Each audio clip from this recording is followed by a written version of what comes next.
The Urban League of Greater Pittsburgh and Robert Morris University present the Black Male Leadership Development Institute. For 1 week, 65 young black teens are transformed into young black men.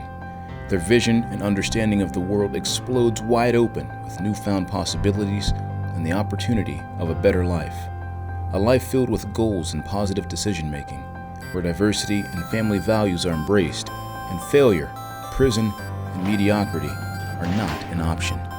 They are leaders, they are dreamers, they are doers, and they are brothers who have learned how to become men. You might not want to read the book, but we have to. You have to respect your parents. It takes months of planning, and it all comes down to this. This is the Black Male Leadership Development Institute. The Black Male Leadership Development Institute is an experience. It's an opportunity for the Urban League and Robert Morris University and even the Hines Endowments, for that matter, to sow into the lives of African American high school students some essential skills that we believe will be critical for helping them to develop not only into manhood, but also proud, productive members of society. A lot of the students are deeply engaged by the presenters and by the series of people that we have coming in to present to them. A lot of the people who are here to help us, they are that exact role model that we need in our lives. They see a lot of powerful, strong, articulate, educated, focused black men presenting to them who also know how to talk to them. The more you work at it, the easier it gets, just like push-ups. When you first started doing your push-ups, was it easy when you first started doing it? No. All right, but if you kept at it, it got easier and easier. Then you moved from 10 to 15 and so forth. Some of these students might have a 2.0, 2.1, 2.2 grade point average, and they might want to start to give up 10th grade year.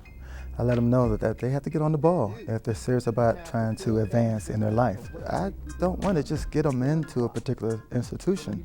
I want them to be prepared enough so that they stay in and that they graduate. Not only are they powerful people and very successful, they want to give back. They want to reach back and help these young men surpass the level of success that they've obtained. So even though they might not go to Penn State, I will be happy just as long as they graduate, no matter where they go. A couple of the best things about BMLDI are the men who are running it. They are actually here because they care about us.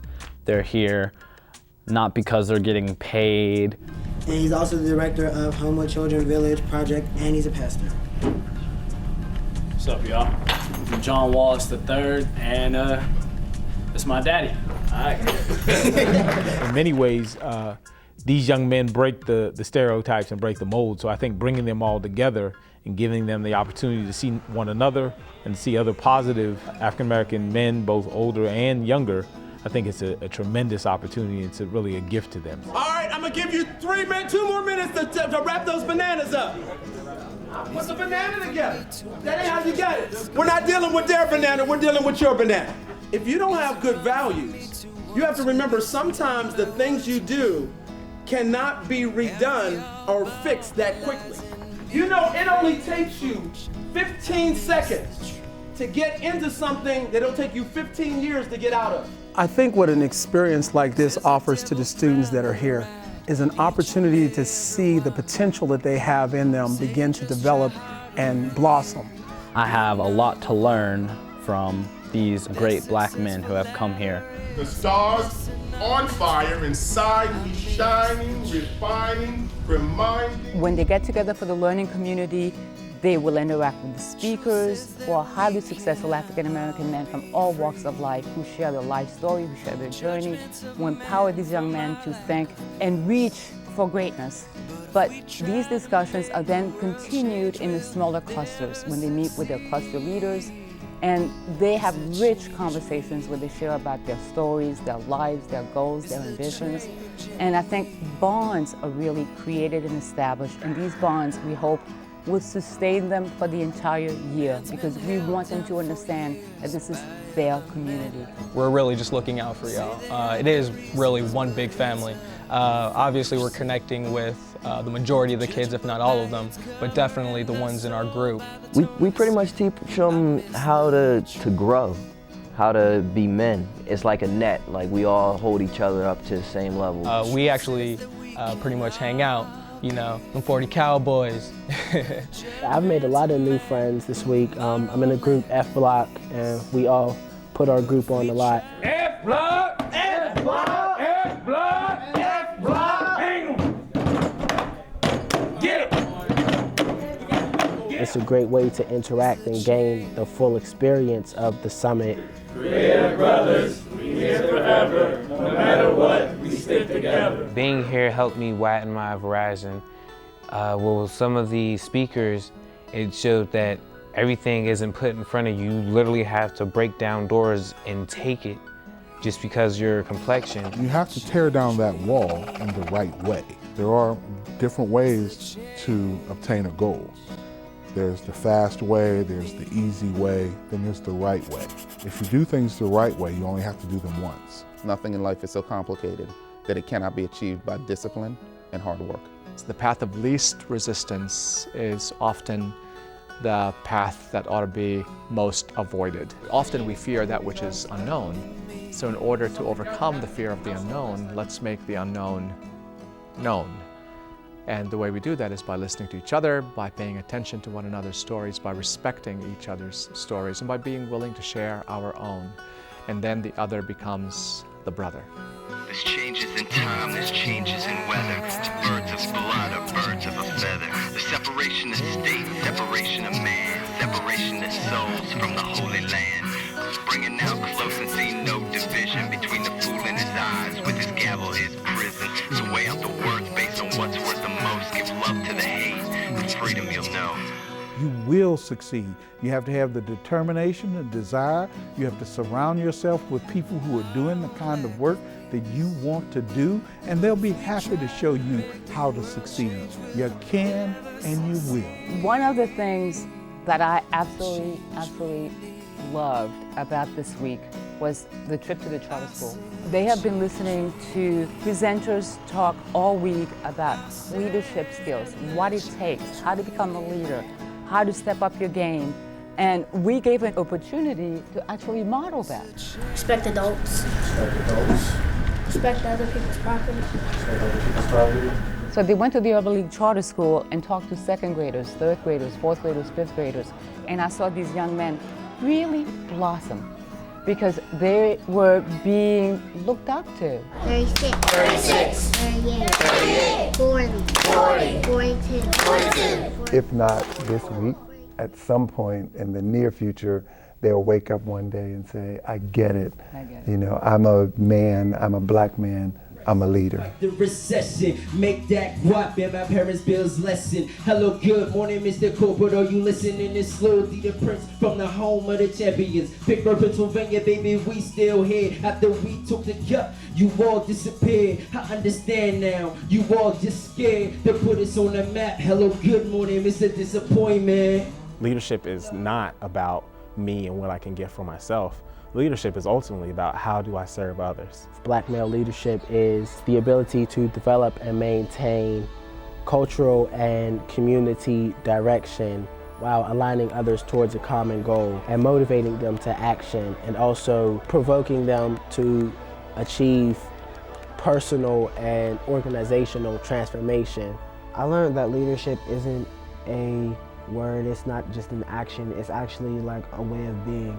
Through this conference and through being taught that we are leaders, it makes us see an entirely different way to push ourselves in a new direction and that we can become something else. My goal is to basically gain skills to be able to go back home and motivate people to do better at what they do. I learned that I'm a lot stronger than I thought I was, so I don't have to change just because of where I'm at or who I'm around. I can always still just be me. I'd recommend this program to anybody and everybody because why not? You're learning about something new. It's something to do in your spare time, and so you're not at home just sitting around and it gives you more knowledge about life and how to be a leader. It makes you feel more welcome. It helps you get that opportunity to say, hey, there's another black male or a friend who looks like me and goes through the same things I go through, where I don't feel alone in this world. You get to see more African American males that are not just selling drugs or playing basketball or doing a sport. They're actually here for a certain reason. The black male in America is a descendant of a people who have undergone tremendous oppression and yet have also experienced great heights of achievement. No, it's not easy to be a black man in America. As a black male, we have so many things against us, it's insane. It's not tough being a young adult, so I can imagine it's even tougher being a black man. A lot of us use those things that are stacked against us as excuses, and I don't blame them because it is a lot to take in, but I do think that we shouldn't let other people bring us down. We should strive forward in those times. In 2009, the Pittsburgh Promise required that seniors who wanted to be eligible for the scholarship needed to have at least a 2.25 GPA. Now I'm thinking to myself, how am I going to get to a 2.25 and I got a 1.7? So when Salim had came to Oliver, he said at that point in time, if you had a 1.7 GPA, you could still get that scholarship. Now I'm thinking, oh, in my senior year, I worked my butt off, you guys. I had a 2.28, 0.03 above the requirement needed to get the scholarship. An event like this gives our young people the opportunity just to kind of think a little bit about this great big world in which they find themselves, where not everybody looks like them, not everybody thinks like them, or talks like them, or behaves like them, or believes like them, but everybody is beautiful like them. The question is not whether or not you're a genius. The question is whether or not you were able to identify the genius in you. I've had the opportunity to interact with some guys who are the best and the brightest, and it's my hope and my prayer that the genius in them will be identified and ultimately nurtured. And that's our task and that's our mission. In everything that they do in life, there are always choices that they have to make. And as young men, you have to question, then think, then act, after you've listened to what the circumstances are. It is my hope that you will take everything that has been given to you this week and realize that we are collectively greater than the sum of our parts. And as long as we stand together, then nothing will ever, ever keep us from achieving our goals. One of the biggest things that I think that has happened with this particular generation is that people have lost hope in them. We still believe in you, and we believe that you guys will be successful. I'm very proud of them and look forward to seeing them one day as leaders in our community. Dream. Dream big. Don't limit your dreams. You're going someplace. Do it, and never be afraid.